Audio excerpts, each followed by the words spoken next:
everyone. Welcome to this week's Fireside Creators. I am your host, Reverend Dr. Sherry Palace.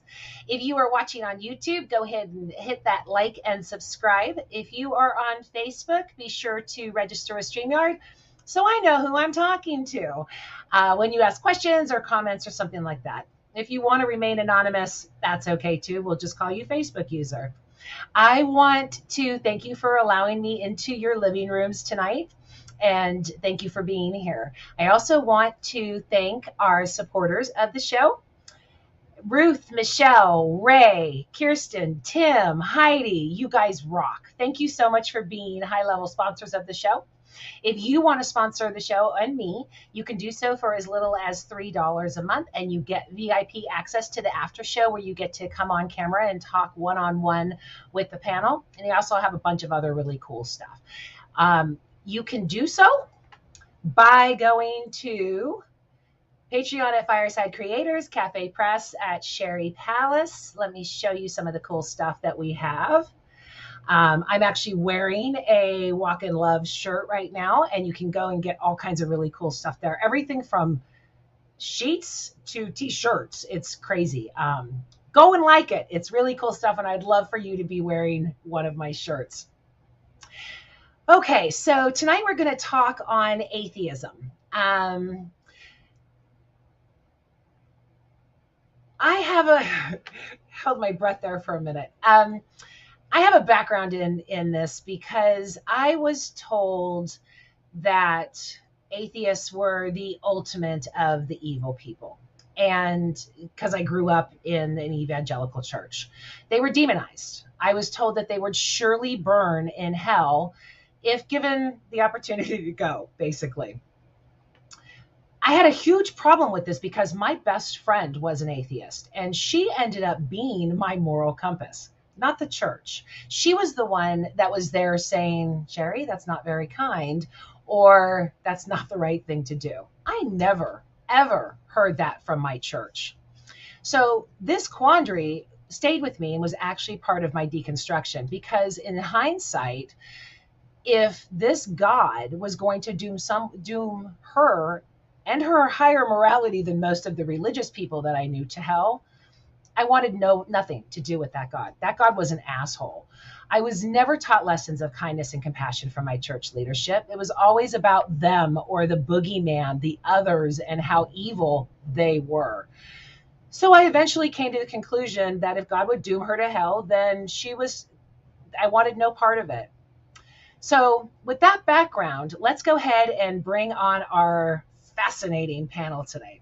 And my door just opened. So, okay, first we have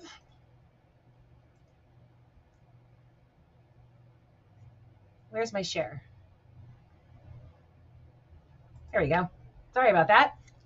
Steve Slocum. He was a deeply committed evangelical Christian who lived with his family of 5 in Kazakhstan for 5 years as missionaries in the 1990s. When the leader of the missionary team eventually revealed himself as a malignant narcissist, Steve and his family suffered severe religious abuse and trauma, and Steve's son, Andrew, ultimately took his own life. Steve has been reconstructing his life and focuses these days on working towards a culture of diversity, equity, and inclusion. He is the author of the award-winning book, Why Do They Hate Us? Making Peace with the Muslim World, and the founder of the nonprofit Salam USA. Welcome, Steve. Hi, Sherry. How are you? It's great to be here. I'm good. It's really great to see you. Good to see you again. Thanks for coming back on. Sure. Next, we have... Oh, not that. My tech is killing me today. Okay. We have Dave Warnock, who was caught up in the Jesus movement of the 70s and lived a bulk of his life as a charismatic evangelical Christian, serving as a pastor on 3 different staffs. Following several years of an internal struggle, in 2011, he came to the conclusion that he could no longer believe in a personal God. In 2019, he was diagnosed with the terminal illness ALS. Dave is an author, blogger, and public speaker, and the founder and director of Dying Out Loud. Welcome, Dave. Thank you so much for being here.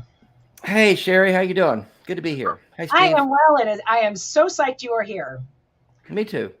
And last but definitely not least, we have Drew Bekius. He is the author of 2 books, The Rise and Fall of Faith and Your Next Life Now.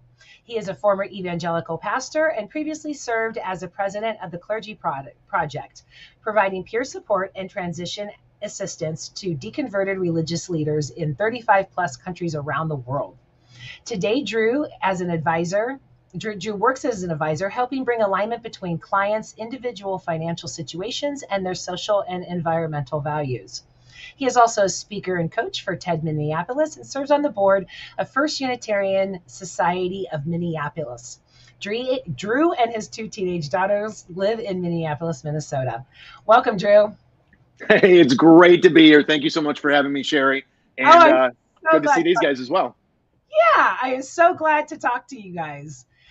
So, like I said, I had this really tough quandary to go from a Jesus movement and an evangelical Christian to realizing that almost every atheist I knew was more moral, more ethical, and more kind.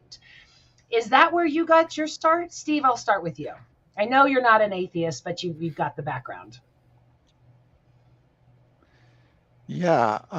Well, not really. I was in that same category, using those same narratives, and I was such a deep believer in what I was being taught. It wasn't just theory for me. I believed it to the level that I took my family, my wife, my ex-wife now, and my 3 children to Kazakhstan in the Muslim world and lived there for 5 years because I believed so deeply.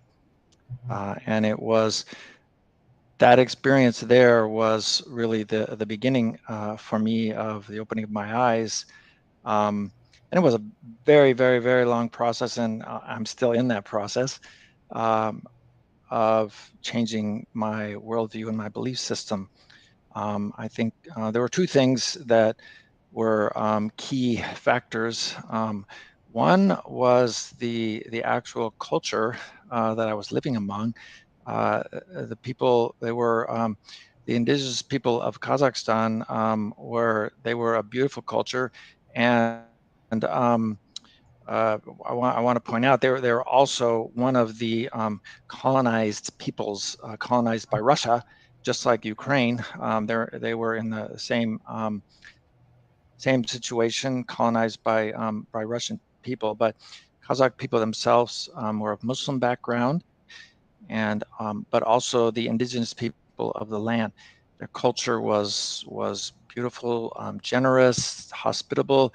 Even though we came as American missionaries, they were just wonderful to us, to me, to my family, in every way, and so that started to shake kind of foundation that I came here to tell them the truth that they needed to hear, because of course they needed to hear it. So that began to sort of shake that foundation. At the same time, the missionary community that I was a part of, even though there were a lot of really, really good people in that community, some dear friends, there were some people who were actually pretty awful in that, and our missionary community was, honestly, it was a bit of a shit show.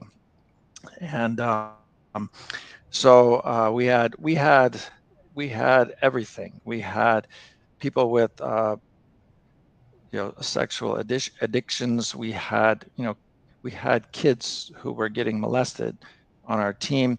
We had all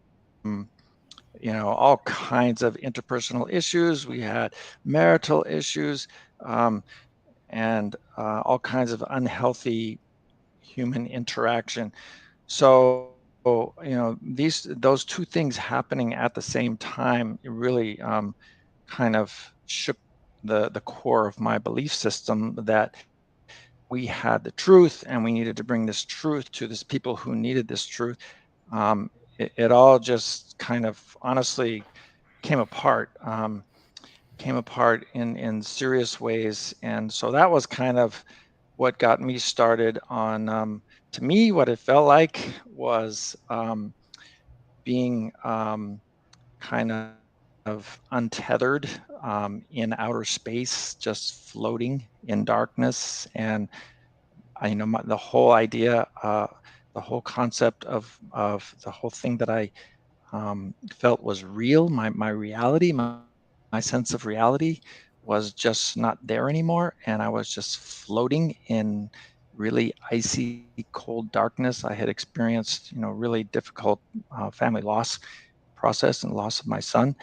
And so it was very dark, icy cold time. So the floating part took a long time, and little by little, I felt that I was able to grab on to a few things that made sense to me. So that's kind of the beginning of my journey.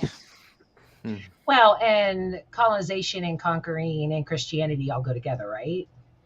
It's part of my problem with it. Yeah. Oh, yeah. Yeah. Drew, what about you? What got you started on this journey? Yeah, so great question, right? So in a way, there's so many things. There was not, in my case, just one thing. Oftentimes people want to know what was the one thing. For myself, I do, not all of us I know are in exactly the same place or landed in exactly the same place, use the same terminology. But yes, I went from evangelical, fully believing, evangelical pastor, minister to being an atheist. Now I kind of prefer the term non-theist to atheist, but whatever, it's all the same thing, really. But for me, there wasn't any one thing. How I like to think of it is more an accumulation of things, but a lot of it was really all centered to how I understood the Bible and biblical truth, and how that connected with the world around me as I saw it, and trying to make sense of them all. Again, it wasn't one specific passage, but how does it all fit together? One thing that's oftentimes assumed of folks like us is that we must have had all these horrible atheistic influences on us ahead of time, read all these horrible worldly books, right, about atheism and atheist thoughts, and that's what got in and did all this shit in our heads. But for me, in my case, I had not read a single book on atheism by a single atheist, actual atheist, until after I had deconverted myself. It was all the Bible. Same. Yeah. One thing I kind of how I like to liken it, sort of an image that I use, and I talk about this in the book, but I also talk about it beyond the book as well. I think it's very helpful to think of it this way, at least in my story. Think of it like I like to talk about a mental desktop, not like a desktop computer, but like a desk, an actual desk. Okay. And you've got the desktop of your mind. And on the desktop of your mind, that's where you deal with all your cognitive, just what your framework, your day in, your day out, you receive new information, you fit it into all the other information you already have laid out on the desktop. And the framework on the desktop, it makes sense. It's how you view the world and how you deal with all the complexities in it. But every once in a while, something comes by. It doesn't quite, you got a new piece of information. You got a new statistic or a new factoid or an article you read in Time Magazine or New York Times or whatever, maybe Archaeology Today. And so you read this article and you're like, wow, well, how does this fit within my desktop of my mind? Well, it doesn't quite fit. Maybe you get a little frustrated trying to fit it in. So what do? You reach down below the desktop to that bottom right-hand desk drawer. You open up that desk drawer, you take the article and you toss the whole damn thing inside, you slam the desk drawer shut, and out of sight, out of mind, you don't got to deal with it anymore. You go back to comfortably dealing with the facts on the desktop. But then one day, what I had, as I experienced it, is one day I take just another article, another in a long line of articles or thoughts or opinions or perspectives or things that I'm seeing personally in the world around me, and I don't know how to fit it in. I take yet one more in a long line. I open up that desk drawer. I toss it down inside. I go to slam the desk drawer, but instead of slamming shut this time, it's stuck open. And I look down for the first time ever, and it's just overflowing with all this stuff that I've never had a place for in my framework. And so now I got to figure out, well, what do I do? And I keep messing with it, and it's so overflowing that it ends up overturning the entire desk. And it's now the whole desk is upside down all over the floor. I stand up. What do I do? Because my framework is on the floor, tattered into a bunch of pieces, fractured, and all the shit I haven't been dealing with is right there with it. And now for the first time, I have to actually deal with it. And it's that point then in my story where that's where then I start putting the pieces back together in a way that they actually fit. And that process is what led me to no longer believe, well, in many things. So, but we'll leave it at that for now. I think we could name that your cognitive dissonance, right? Absolutely. Absolutely. Put it away. I can't deal with that right now. Let's just not even go there. Yeah. 100%. Dave, what about you? Well, mine was one thing. It was raining one day. I prayed for a parking spot. I didn't get it. I said, fuck you, God, I'm done. That was it. And no, mine was more similar. Steve just shaking his head. My God, what's wrong with this guy? Mine was more similar to Drew's. It was an accumulation of basically a lifetime of God not showing up. The God I believed in was a present God, was active, was involved, was the biblical narrative was that the Bible was the inspired word of God, and that it was instructions for living, and that God showed us his will and led us and guided us. I lived that way for 3.5 decades, the bulk of my adult life, and never once stopped to examine the myriad faiths in the world to line them up and see which one made the most sense. I was just told by authority figures at a young age, as a teenager, that Jesus was Lord, and that I was a sinner, and that God was the God and the Lord of Lords and King of Kings, and if you believed in him, he makes everything good, and you go to heaven when you die. And I never examined that. I just accepted it because the people that I trusted told me that was true.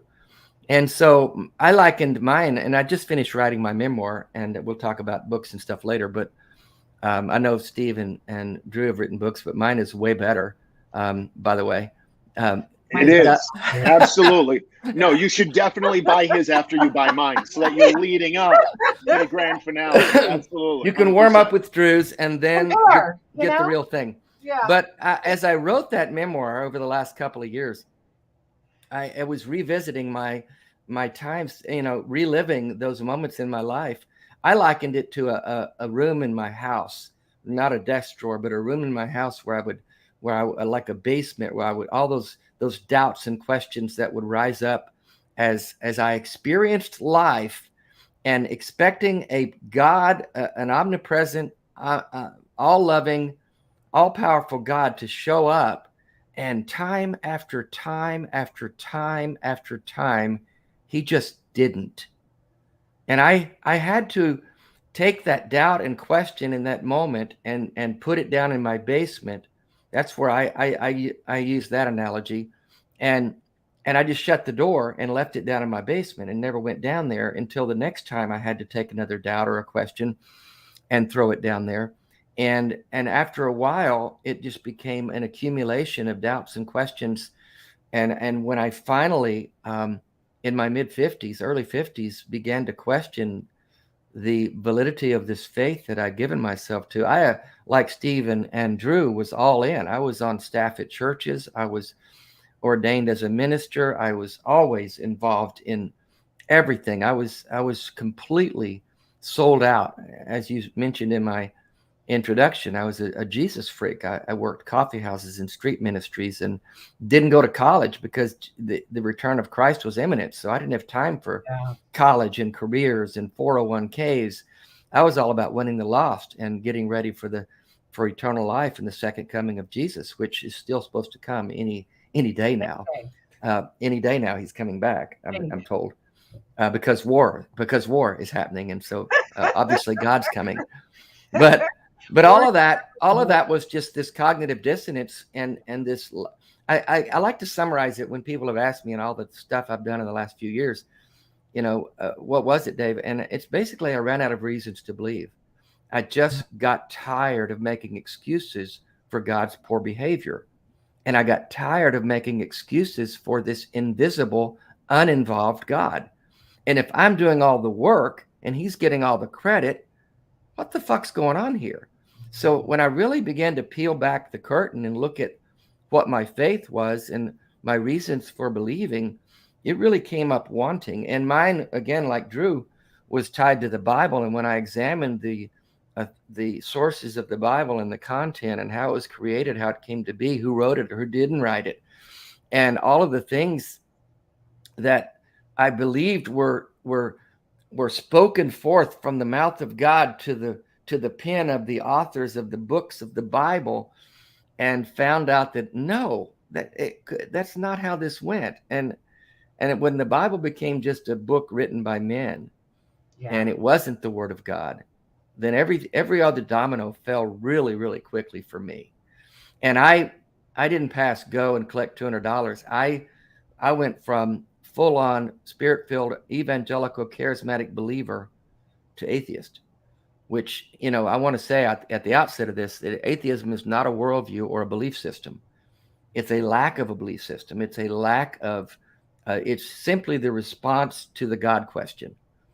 When someone makes a claim that... Get into that later, because I've questioned whether or not I'm an atheist. Yeah. And I have looked for these labels. But similarly, once I realized that the Bible was not infallible, when I found out that Adam and Eve weren't really the first people and the Israelites weren't there, I mean, it was just like, oh, wow. The amount of ignorance and stupidity that I felt knocked me out of any type of denial or anything immediately. Because I mean, it was like I was at work and all of a sudden I see this giant map of a timeline of all of humanity. And I'm like, what the fuck? How can this be? How can, and I had to keep everything together. And I'm like, and it just all crashed on me. And as soon as it started to fall, I mean, we all keep using these, building or analogies to it. But once it was cracked, then everything started flooding in. How can you do this? All of those things. My dominoes fell quickly. And I didn't, like I was saying, I didn't try to step down to a nicer form of God, to try to become like a progressive Christian or, let's do away with hell and let's still believe in. I just thought if the biblical God is not true, and I couldn't find authoritative reasons to believe in him or it or her or them, then I didn't need a God at all, because I didn't want to find a different God. I wasn't needing a God.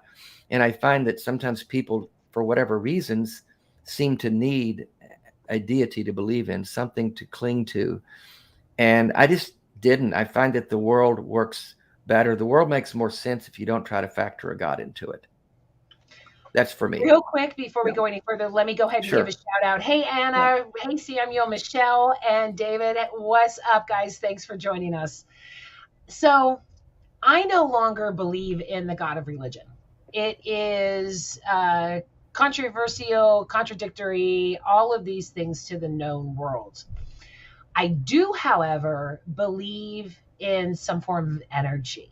I do not believe in any way, shape, or form that there is a being of anything, nothing, because that goes against the matter and energy principles of the laws of physics and science.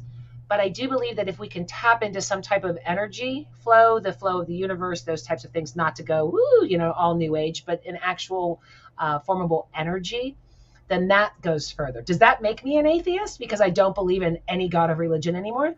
Well, I think the thing with the term atheist is, I mean, though I do 100% agree with Dave, what Dave articulated, where atheism, I think, over history, you have a lot of different ways of defining atheism. Words are flexible. Words mean different things in different contexts. They mean different things to different ones. And how language works is once one person starts using it a certain way, then it also means that, because that's how they're using it. That's how language works on a fundamental level.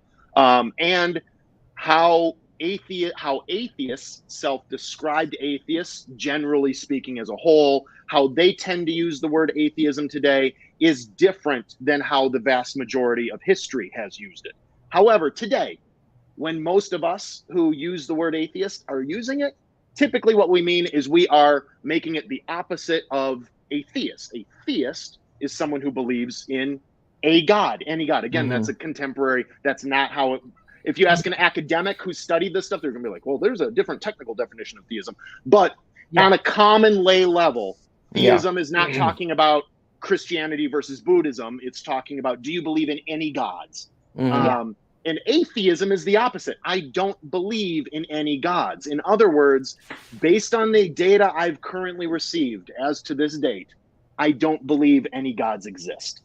And so, Dave, would you? So I think by that definition, Sherry would be considered an atheist. And I know it's a big bad boogie word, and I know that in my journey, I was just looking for some labels. Everybody goes, well, what are you? Well, but to a lot of people, it is. To a lot of people, it's a scary word. If you say, in normal conversation, and I've had this happen, I've had people ask me, where do you go to church? I don't go to church. I'm an atheist, and they lurch back like I'm about to harvest their organs, and I see that look on their face, like, what? Yeah, we're going to barbecue babies later tonight. You want to come over? Exactly. But no, it's a scary word to a lot of people in this culture, and the reason I use it purposefully is because I want to do my little part to take the stigma away from it. It doesn't mean we're bad people, like you talked about early, Sherry. That in your growing up years, we were the boogeyman. An atheist was a horrible person with no meaning and purpose. They're sad, they're lonely, they're miserable, they hate God. All that stuff. They're a part of a club that's going to kill us all. And we're not. We're good people. We live and laugh and love just like everyone else. We just simply don't see enough evidence to believe in a God. That's it.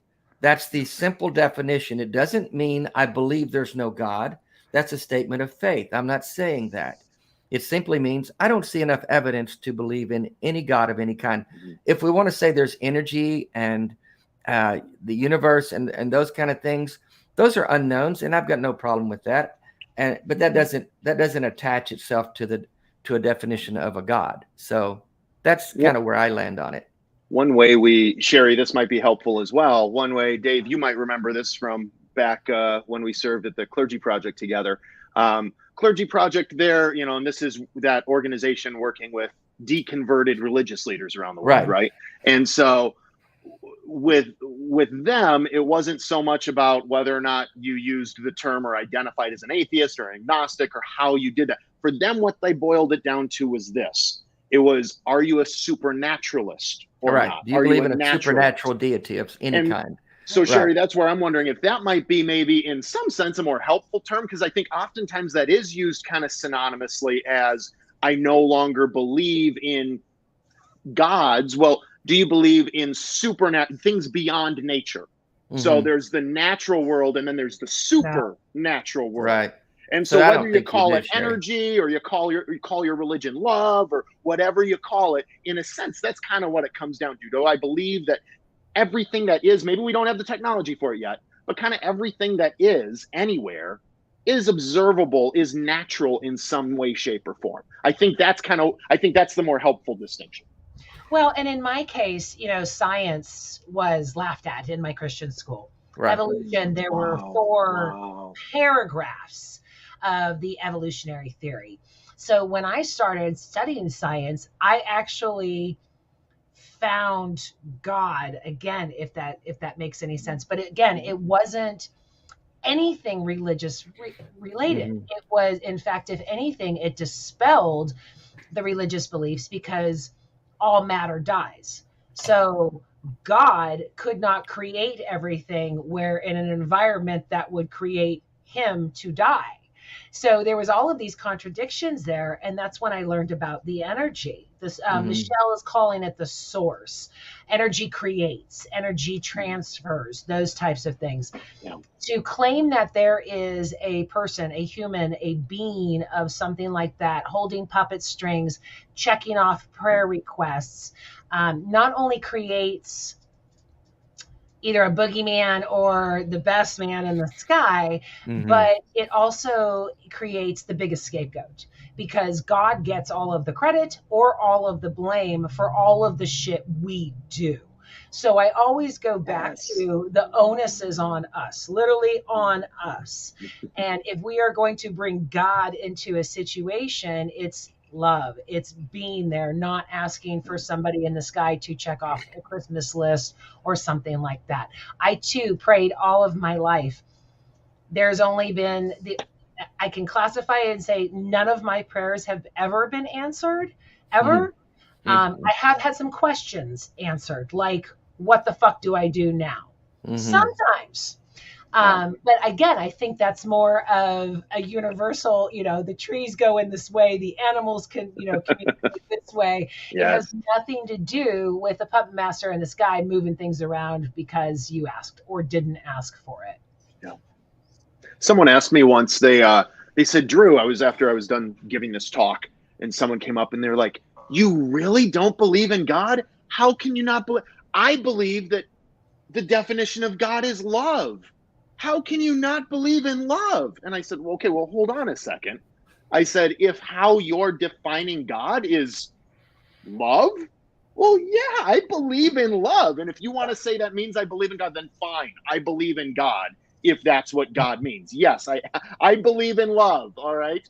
But yeah, you're right, though. Words are like, they're used, especially God. The word God can be used in so many different ways. And sometimes it's just at the end of the day, not that helpful. And let me also say real quick, I know, because I think some of your listeners, while being, I think it's, and correct me if I'm wrong, I think while it sounds like it's a progressive audience, not all of them identify as non-theists or atheists. Maybe some identify as Christians. By the way, I do know some atheistic Christians.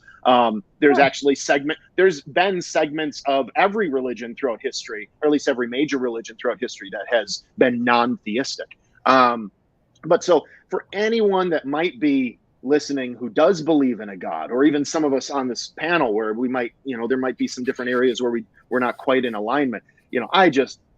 I want to be clear that everything I'm saying is from my perspective. Of course. By no means do I have it all mastered. So I hope nothing comes across as disrespect. Dave does. He can, that's why buy his book. I've got Steve's all the first. answers. After you've bought Steve's book, then buy Dave's, because he has all the answers. So hold the fun stuff till the end.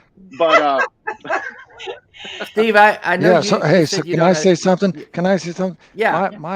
My idea on atheism is I'm very much in process, right? I was so deep in belief, and I'm definitely in process. But where I am on the word atheism, for myself personally, is I do not believe in any of the gods that I have encountered, that men have presented me to this point. That doesn't mean I don't leave out that maybe there is some other God, maybe like you described Sherry as some energetic force, or Drew, like you were talking about the God of love. I don't leave out that there could possibly be some being that put all this universe, this amazing, incredible, infinite universe, together. But as far as the gods that have been presented through Christianity or other religions, sorry, I'm just. Well, I don't I would believe in agree those with gods. that. Yeah, I think that by my definition, which is obviously correct because it's mine, you'd be an atheist. No, I'm just kidding. But that's exactly how I see it, Steve. I don't, it would take some compelling evidence for some kind of God or sentient being or deity to be presented to me that I would believe in. So I'm kind of in the same place you are, Steve. And from that, or with that, I don't have a problem calling myself an atheist, because that to me simply means of the gods that have been presented to me, I don't see any evidence for any of them being real. And I tell Christians this, and I borrowed, I think Ricky Gervais said it, many people have said it, you're as much of an atheist as I am. I just believe in one fewer God than you do. And so anyone who believes in a singular God, they're an atheist concerning all the other gods. Yeah. Well, I just believe in one fewer God than that person. See, but doesn't it boil down to, if there is a being up there, he can't help but to be a dick? Exactly. Because how can you, like you said, provide parking spaces and leave dying children or children with cancer? How can the people in the United States be rich and everybody in Africa, generally speaking, don't PM me, I'm generally speaking, but I've said, across the rest of the world, in creating, humans creating an image of God in our own likeness. All we did was transfer our assholeness to somebody else. And I've said that, in relation to that, I've said, if you were to show me that the God of the Bible was real and prove that to me, I still wouldn't worship that dick based upon what I've seen in the Bible. I can't anymore. I mean, I avoid people like that, which I say love is my religion. And if it doesn't make me a more loving person, if it doesn't make me, again, it has nothing to do with a being. It is the energy of love. I know that when I'm around someone and it is a loving environment, you can feel that. That is a palpable feeling, beyond sexuality, beyond anything like that, just the feeling of love. So that is the energy that I'm talking about. And again, it doesn't denote any God, any being, a being out there and controlling things, because not real happy with the results. If that's the case. No. Oh, you're not thrilled with the results? They're not amazing? Yeah, really not. I mean, because I look around the world and I see nothing but peace and harmony in Ukraine and everywhere else. So I mean, even at the Oscars, right? Yeah, exactly. So, and someone, don't bring that one up, please. Yeah. I've noticed I didn't engage in it.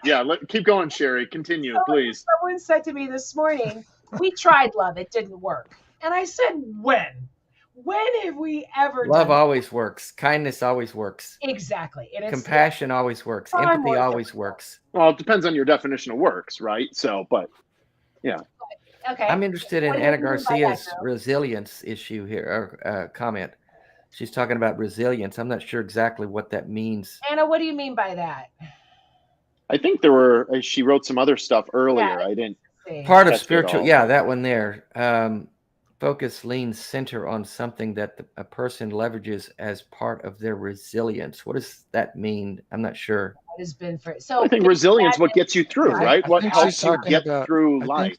Endurance, resilience, strength. I'm sorry. I was speaking over you, Steve. I'm sorry. Go ahead. Something to lean on, and Uh-oh. Oh, Steve, is Steve frozen? You frozen am I mid-word. Back? Thank you. You're back. He's back. You're back. You're back. Back from the dead, Lazarus himself, ladies and gentlemen. All I saw was 4 spirals on my screen there. But no, resilience. I distinctly remember that feeling. That was what I was describing when I said untethered, no spacesuit, just floating in icy darkness, nothingness. I floated in that place for a long time, and it was very scary, very hard. There's no doubt. I'll just say this. I slept much better at night as a believer than I do now, even today. I'm a much kinder person. With this comforting belief system. Without it, things are hard. But little by little, I look a lot at nature, and I see how in some ways how cruel nature is. Things kill other things eat other things, and it just happens like by the gazillions every single day, even at a very high intelligence level. Like, for instance, some giant. Steve? Can I interrupt you? Of course. Didn't religion make death bad?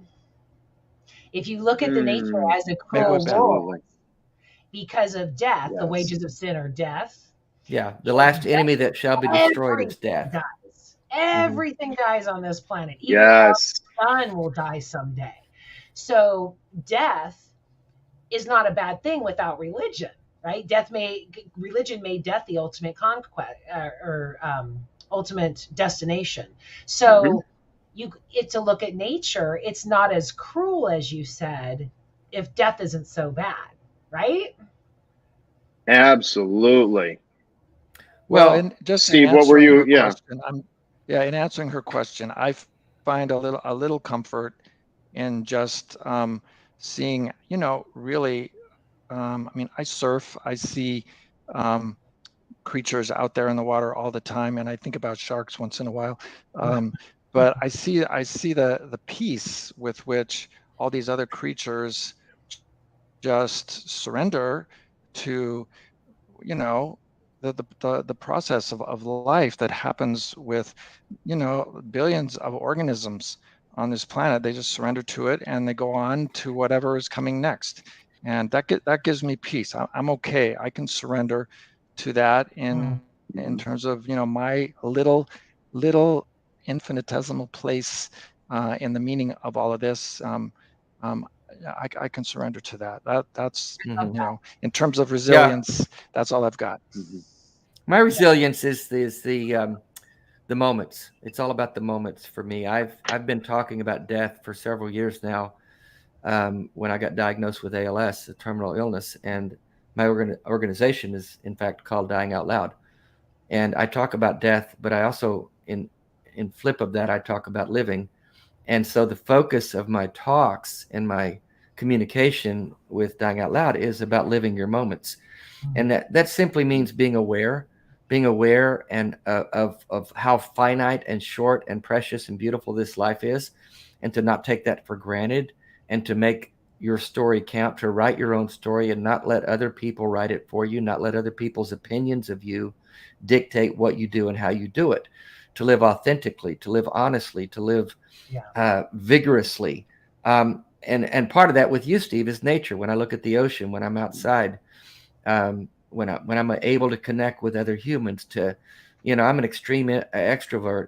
And so being able to get in human contact with others is important to me. COVID was a real shit slap to me, not only because it shut my traveling down, but with limited time to re-engage in that, but because it inhibited me from being able to connect in real life with people. And so those are the things that invigorate me and that I find resilience in. And I keep talking about that because the death element that we've just touched on here briefly, like you said, Sherry, the Bible looks at death as an enemy, as a bad thing. It's the wages of sin.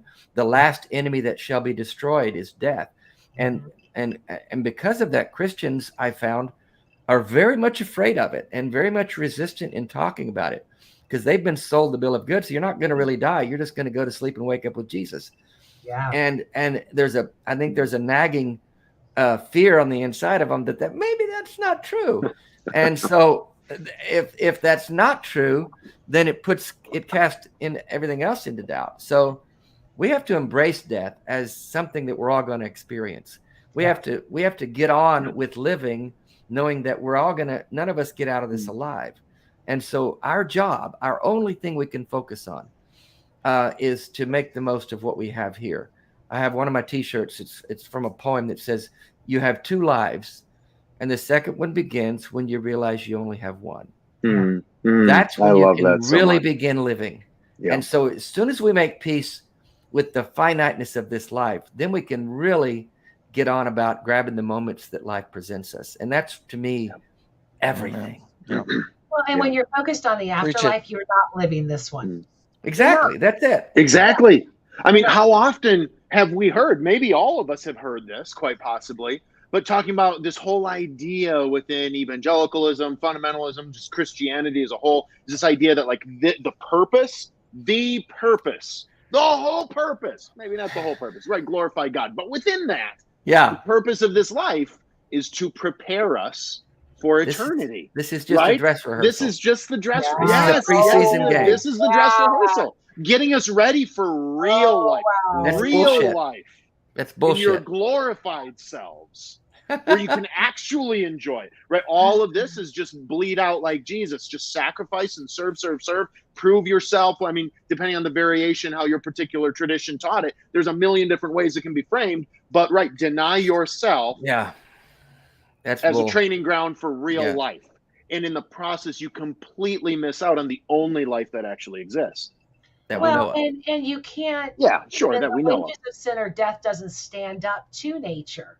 My dog is the most purest soul I have ever known in my life, and he's going to die soon. Mm-hmm. So you can't tell me that my dog sinned, and that's why it's dying. So when you look outside of yourself, when you stop being egomaniacal and say this whole world around us, that cannot be. There's just no reality in that whatsoever. Exactly. There's this B.J. Miller. He's a I think I'm saying the word right, palliative care physician, and works in like hospice care, things like that. Okay. And he does a lot of speaking. He's done a bunch of TED Talks and things like that. And he talks about, and he's done a lot of work in, right, those who are actively in their final stages, you know, and aware of the fact that they're in their final stages. And so he gives these powerful talks, and I was looking for the quote. I was trying to scroll through and see if I could find it. I couldn't find it, but he says a lot of really powerful stuff. One thing he talks about, right, is like the fact that the only guarantee of life, like Dave alluded to or said, is death. But also he says the most natural part of life is death. And he talks about how, in a sense, like death really, when you're able to remove it from all the stigma, death is actually kind of beautiful. Like, and just finding a way to end your life, dare we say, gracefully, and to just resonate within that. So really powerful stuff. One thing I'll say real quick in responding to the question that was thrown up, where do you find your resilience? Maybe I think this is part of the resilience is, you know, when folks say, so you don't believe in anything? No, I do. I like to say I believe in humanity, and I really do. I believe that when we work together, which is harder to find sometimes than others, but when we work together, there's virtually nothing that we can't achieve, that we can't accomplish together. I do believe in humanity, and that's where I find my resilience, in relationships, in community, in having other people and connecting. And like Dave, I'm an extrovert as well, maybe a little. And so that's where I find my resilience, as well as, I guess, the other side of that, as I would say, and also just in autonomy, in realizing that you are in charge of your life. You are autonomous, and to feel the freedom to be who you actually are, to be your truest, deepest, fullest self, and be unabashedly. I think in there you find a resilience as you learn to, I don't know, there comes a peace in being able to just be who you are without worrying about all the things you're supposed to be that you're not. So that's where I find resilience. My resilience comes, I think, in hindsight. You know, when I can look back and say everything's worked out, you know, maybe not to where I want it, but again, I'm looking for bigger picture stuff, not individualistic. So, you know, the whole it'll be all right because it's always been all right is a lot of my resilience, and also trying to make sure that I am doing the right things. I do believe in karma, but more of a natural karma as opposed to, you know, something, again, religious or practice based. You know, if you hit me, I'm going to hit you back, probably, type thing, you know. Hopefully not. I hope to be, you know, more evolved and say, okay, I'm sorry you hit me. Let's work this out. But, you know, I'm still human. No connection to the Academy Awards. Yeah, again, yeah. I'm not Will Smith. But yeah, I mean, when we take ownership and take this being that's supposedly responsible for everything, it does fall on us. It's our responsibility to care for that child with cancer. It's our responsibility to be there for our brothers and sisters when they are in need. It is our responsibility to feed the poor, clothe the school children, all of those things. And when you do that, If you do believe in God, then you're doing their work. If you don't do that and you believe in God, then you're just a fucking hypocrite and you're judging everybody else. I am a better person outside of religion than I ever was, as I was full of shame. I was full of judgment. I was scared to death of anything I did wrong. I was going to be, rain down, hail, and all this stuff in my life. I am more authentic now that I'm not blaming God or searching for God in everything I do. Well, you're free to just be a human. And that's what Drew was saying. I'm an atheist only in reference to the God claim. What I really am more so is a humanist. I believe in my humanity. I believe in the goodness of humanity. I believe that most of us are seeking to be good, to do good every day. Most people don't get up every day looking for how they're going to hurt someone, unless you're a sociopath. But most of us are doing the best we can to get through. A lot of us are doing hurtful things out of pain or anger or some other emotion that we've lost control of. But most of us are doing the best we can and not seeking to hurt others for some unknown reason. And so that's where I find my greatest joy is just being fully human. And like you said, Sherry, that is much easier when you don't have to factor God into it. Yeah. And I've said this so many times. People ask me, how would it have been if you'd have got diagnosed with ALS as a Christian? What do you think that would have been like? And I look at that and I think, you know what? It would have been much harder because I would have had to try to figure out where God was in this. Why did this happen? What's God going to do about it? What is his will? Is it a sin? Did I mess up? Can I pray? Is God going to heal me? All those questions, you'll wear yourself out. Whereas as an atheist, you know what? Shit happens. I hate to keep referencing things I've said because I've talked about this so much, but are you angry that you got diagnosed with ALS? No. Why would I be angry? Who am I to think I wouldn't be? Who am I to think that I deserve to not get this? Certain number of people every year are diagnosed with this disease or some other disease.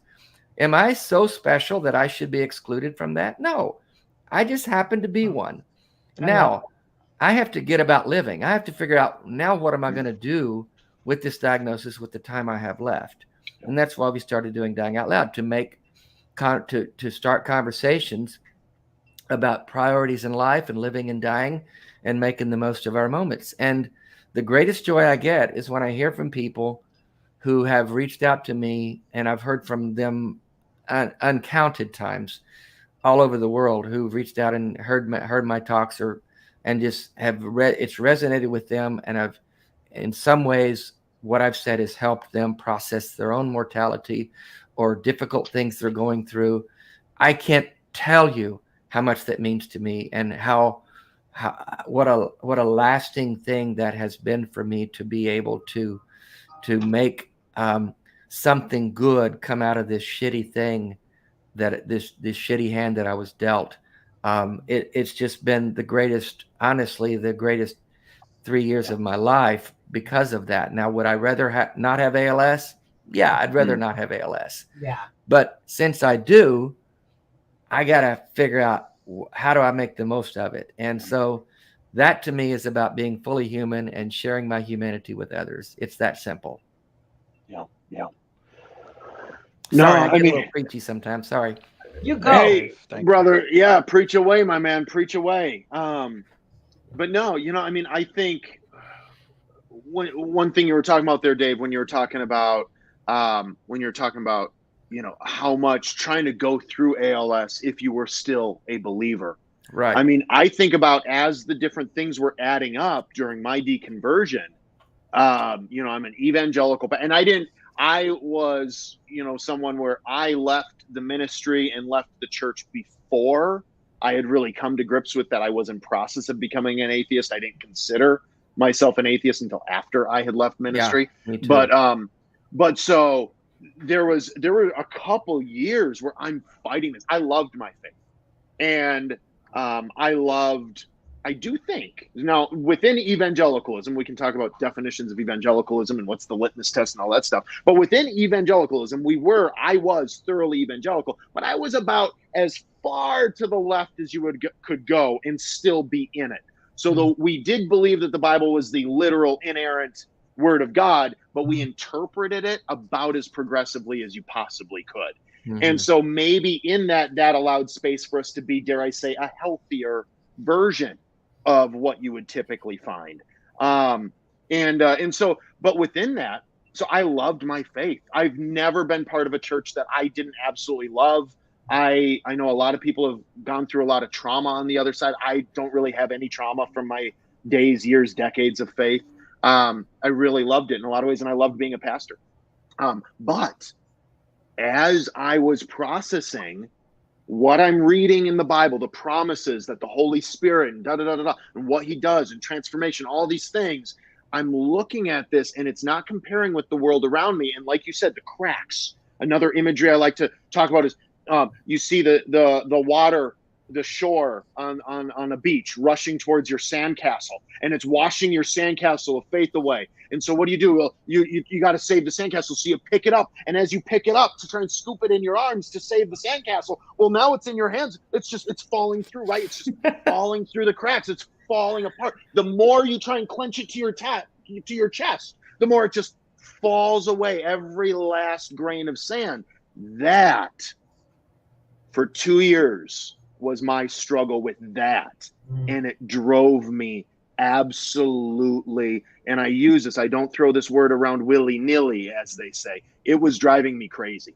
It was like up all night, clawing at my scalp, begging, pleading, crying out to God in my fucking church office, okay? Pleading out to God till 3 a.m. with bloodshot, swollen eyes. Please help my faith. You promise that if we cry out to you in faith, you will hear and you will respond and you will renew our faith. And I'm telling you, my faith is falling apart, and I want you to please heal me. And he refused. Yeah. Or he couldn't. Well, you didn't pray hard enough. Anyone, right? You didn't pray hard enough. So you talk about like, trying to go through ALS or any of those things, pleading to the God of wonders with no response, it will drive you fucking mad. Yeah, it's all about the struggle of trying to hear from God and find the will of God. It's exhausting. Yeah. Anna, I went through this. Well, and the thing about it is, go ahead, Sherry. Sorry, go ahead, Steve. I was just going to say, I mean, I've had a similar experience, and one of the things that I find really interesting is some of the people who end up where we are right now. We're not the slackers. We're the ones who really believe. No one can tell me that I did not believe to the limit. I took my family overseas, lived in a third world country because I believed, and I came home with questions, right? I came back to the US and I had questions, things. I'd been betrayed by other people who were supposed to be, right, the body of Christ, who were supposed to be, you know, these transformed individuals. All of us are. And I was totally betrayed by them. So I sat on the floor. I sat on the floor for years, for hours and hours, day after day, sitting on the floor, crying out to God, asking him to show himself to me. And no one can tell me that I didn't seek God with all my heart for hours and hours, day after day. And finally, I realized that God wasn't going to say anything to me. So yeah, I'm totally relating to the intensity. Yeah, I had the same experience. Been through in seeking God with all of our hearts and not finding. Yeah, absolutely. And what Anna, what you're saying here in the chat, I mean, that quote that's down below on the screen here, absolutely, like a horrible betrayal within a relationship. That's exactly what it was. I mean, from the time I was 16 years old, I lived and breathed nothing but Jesus. I built a ministry at the age of 16. I wish I could help Dave with that speaker right there. I could too. You got it, brother? Man, I got it. Well, I'll get it. Go ahead. Bevan, where's Bevan? Is Bevan she's not here. Okay. I'll get it. But no, I mean, I lived and breathed nothing but Jesus. I was the kind of guy in high school when I started my ministry I was the kind of guy I was way too serious as a high school student. Oh my God, way too serious. Had to make up for it later in life. But so I was the kind of guy I would listen to, you know, regular love songs on the radio, and I would sing them out, just regular love songs on regular radio, and I would like sing it out as if it was to Jesus. I would my girlfriend, if one time my girlfriend, she sent me a card that said on the card, "I love you," and it was a very serious relationship. I ended up marrying the girl. We had, you know, 2 kids together. We were married for 12 years. She was my first girlfriend. My second date ever is the one that I married. Didn't go on a third date with a third girl until I was 33 years old. But that's a different conversation. But so I chastised her because she sent me a card in high school that said, "I love you more than anything." Pretty common phrase, right? Love you more than anything. Gotta love God more. And yeah, I chastised her and said, "This is not you. I hope and pray you don't love me more than anything. I never want to receive another card like this again." God, what a dick you are.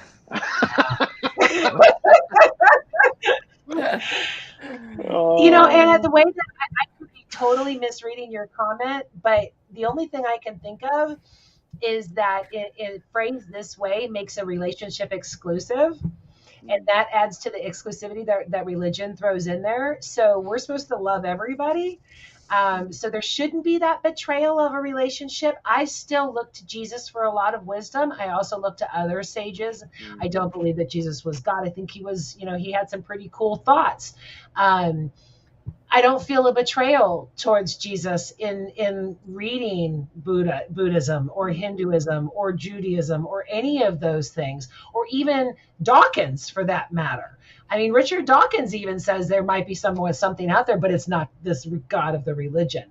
So I think when you remove the exclusivity, again, if I'm reading this correctly, if you remove the exclusivity that religion brings, that, you know, this whole thing of one-on-one with God, then there is not a betrayal.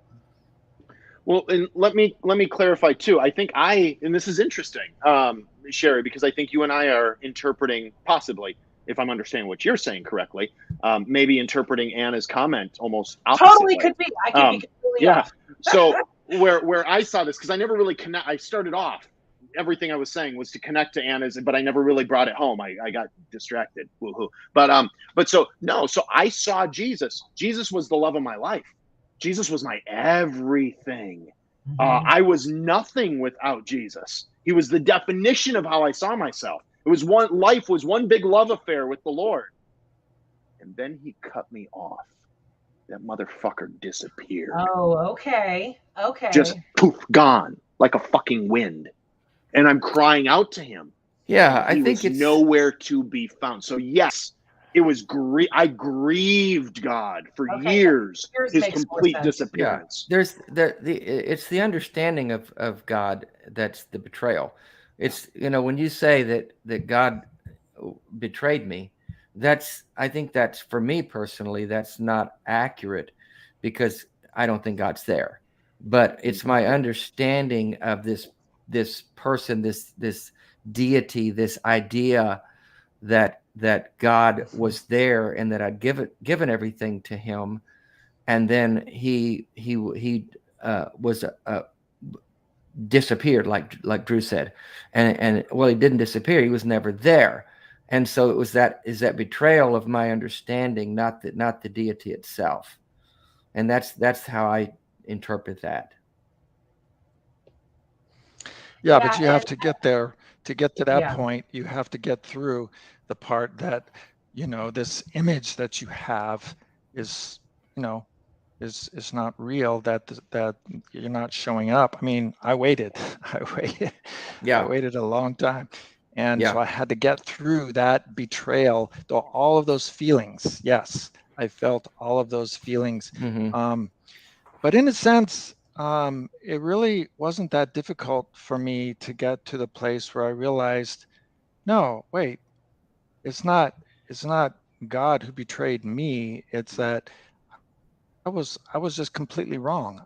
I was the one who was just way off. I just don't understand God. I mean, what if God is like the sun, you know, the actual sun, this giant ball of fusion energy that's And what if I'm trying to like stand on the sun and have a conversation with the sun? I mean, maybe it's me, maybe I'm the one that has the completely flawed concept here. So I was able to get to that place, but it definitely started with feeling betrayed. Mm-hmm. In some ways, sun worship makes more sense to me than the God of religion. Yeah. I mean, at least I can see a sun. I know it gives life. I know it warms me. I know it has all of these things. You can see it in the sky. Yeah, I mean, I know, right? I laugh I know. at that response of it going away at night, and helping someone else. I think that's funny and very primitive, but yeah, I mean, I can totally see that. Well, guys, that hour flew. What a phenomenal conversation, and I appreciate you all so very much. Steve, you know what? Here's to you, Drew, Dave, and Steve. Thank you. There it's we go. Good, but cheers, fam. Cheers. Cheers. Steve.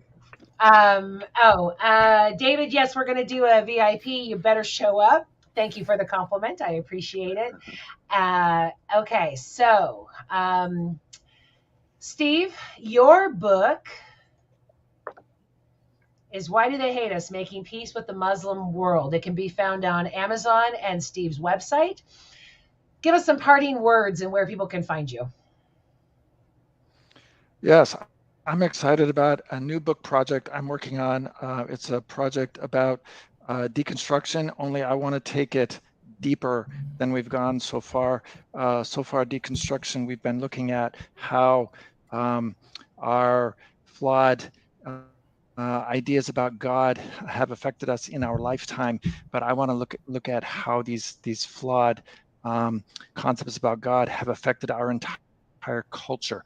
How we have created a culture that thinks it's okay to commit genocide and take the land of all the people that lived in these lands before we did and enslave others. So I'm going to be writing about that in my next book. I'm excited to kick off the project, and you can follow that by signing up for my newsletter on my website at steveslocum.com. Thank you. Fantastic. Drew, your book is The Rise and Fall of Faith, a God to Godless Story for Christians and Atheists. Where can people find you, and what are your closing thoughts? Yes, well, there's a lot, I suppose, that could be said. Where can people find me? Well, you can find me, I suppose, on Facebook, on Instagram. I don't do a lot on Twitter because of my new job in industry. I'm pretty limited. Like, I'm not allowed to have a website per federal regulation, things like that. So I had to shut all that shit down a few years ago. But you can still connect with me through social. I welcome that. If you see how my name is spelt, my Instagram and Twitter handles are just at Drew Bekius, one word. Facebook, it's just the letter A, as if my first name was Andrew, because it is just A Bekius with my last name. But no, I do a lot within humanism these days. I'm very active as of a few years ago in humanism, teaching on it, speaking on it.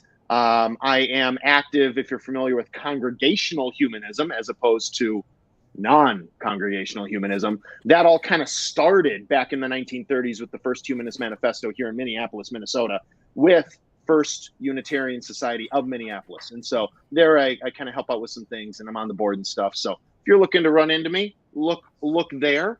And I'll see you around the block, folks. He's got this whole Dave Grohl vibe going on. Yeah. I can't shake it. He's a mess. Okay, Dave Warnock, where can people find you, and any last words? Yeah, my Childish Things, my book just came out. I've been promoting that. It's my story. It comes from the scripture. When I was a child, I spoke as a child. I thought as a child. I understood as a child. But when I became a man, I put away childish things. That's kind of my story. And I do a lot of speaking and traveling. I'm going to be at Drew's Unitarian Church in July, speaking there. I'm going to be speaking at the American Atheist Conference Easter weekend, looking for the resurrection yet again. And my website is daveoutloud.org, and you can find me on Instagram, Twitter, Facebook, all the things. TikTok even. Yeah. Yeah, I do TikTok. It's mostly just dance. I do dance videos. No, I'm just kidding. So daveoutloud.org, you can find all my content there. You can be happy to connect with you. Reach out if you want to connect. And I will also be working on a new book starting as soon as I can get started after a lot of travel. I'm going to be doing a book called Dying Out Loud, which is just the story of my journey in the last 3 or 4 years, and the people I've connected with and the people I've heard from, and just the way that I've been able to connect around the world with people has been pretty overwhelming. And so I'm going to kind of chronicle that. And so that's what I'm doing. As long as I can, I'll be traveling and speaking and I've got a YouTube show called That GD Show on Monday nights, 7 p.m. Eastern time. We have a live YouTube stream. We take calls. We have conversations with guests. We had Dr. Marlene Winnell on last night talking about religious trauma syndrome. The week before that, we had a show on circumcision and things. We talk about all kinds of, like you do, Sherry. In the preview, I could see that you had a lot of different conversations. We had Steve Slocum on several months back talking about his work with the Muslim community, and we just talk about a lot of interesting things like that. And so what's that podcast again for our audience? That GD Show, and my YouTube channel is Dave Warnock Dying Out Loud, so it's easy to find. That's it. Got a lot going on. Reverend Dr. Sherry, I didn't want to interrupt Dave, but there was a slight that I want to correct, okay? He said that he's going to be speaking at our Unitarian church, okay? And we do not use the word church. We are not a church. We do not worship. There's no prayers or utterances as such. It is a society. It's a humanist society. I stand corrected. So, but I'll be speaking there. The mischaracterization is appalling, good sir. Appalling. Yeah, you're no longer infallible, Dave. So I can't wait. I can't wait to be there in person and call it a church just to blow their mind. Because I fucking will. And we'll throw you out. On that note, I'm going to send you guys backstage. All right. Thank you so very much for this. Thanks, everyone. Thanks, Sherry. See you guys in a minute. Oh, that was great. What a phenomenal show, if I do say so myself. I think it was absolutely wonderful. I hope that you all got as much out of it as I did. I want to tell you that we're going to be in the VIP after this, answering some questions from our viewers. If you want to join us, jump over to my website real quick and you'll be sent a code for, like I said, as little as $3 a month. Come on and join us. I'd love to have you on camera. Thank you so very much for joining us and allowing this into your lives each night. And be sure that no matter what happens this week, you walk in love. I'll see you soon. Bye.